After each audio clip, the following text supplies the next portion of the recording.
મારું નામ એડવોકેટ દિવ્યકાંત પ્રતાપરાય ત્રિવેદી છે। હું ગિરિરા 3 માં રહું છું અને મંદિરની બરોબર બાજુમાં મારું મકાન છે।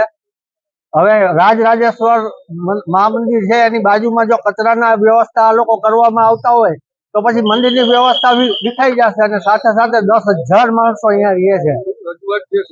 રજૂઆત એ છે અમારી કે ટીપર વાન જ્યાં બગીચો બનાવવાનો હતો અહીંયા ટીપર વાન ને ધોવાની વ્યવસ્થા કરવાની વાત છે। હવે એને અમે વિરોધ કરવા માટે નથી પણ એની રજૂઆત કરવા આવ્યા છીએ કે અમને અમારો બગીચો આપો, અમારે ટીપર વાન ધોવાની વ્યવસ્થા અહીંયા નથી જોતી। કારણ કે બાજુમાં મંદિર છે, આબાલ વૃદ્ધ સૌ રહે છે, વૃદ્ધો વધારે છે, બાળકો વધારે છે અને બીમારીનું કારણ એમાં વધી શકે એમ છે। એટલા માટે થઈને અમારે રજૂઆત એ છે કમિશનર સાહેબને અને મેયરને અને બધાને કે આ વસ્તુ ખોટી થઈ રહી છે। આ લગભગ 10 સોસાયટી 11 સોસાયટીના રહીશો ભેગા થયા છે અને કમિશનર સાહેબને રજૂઆત કરવા જ આવ્યા છીએ અને શાસક પક્ષના નેતાને પણ રજૂઆત કરવાના છીએ કારણ કે એ વોર્ડના એ શાસક પક્ષના નેતા છે।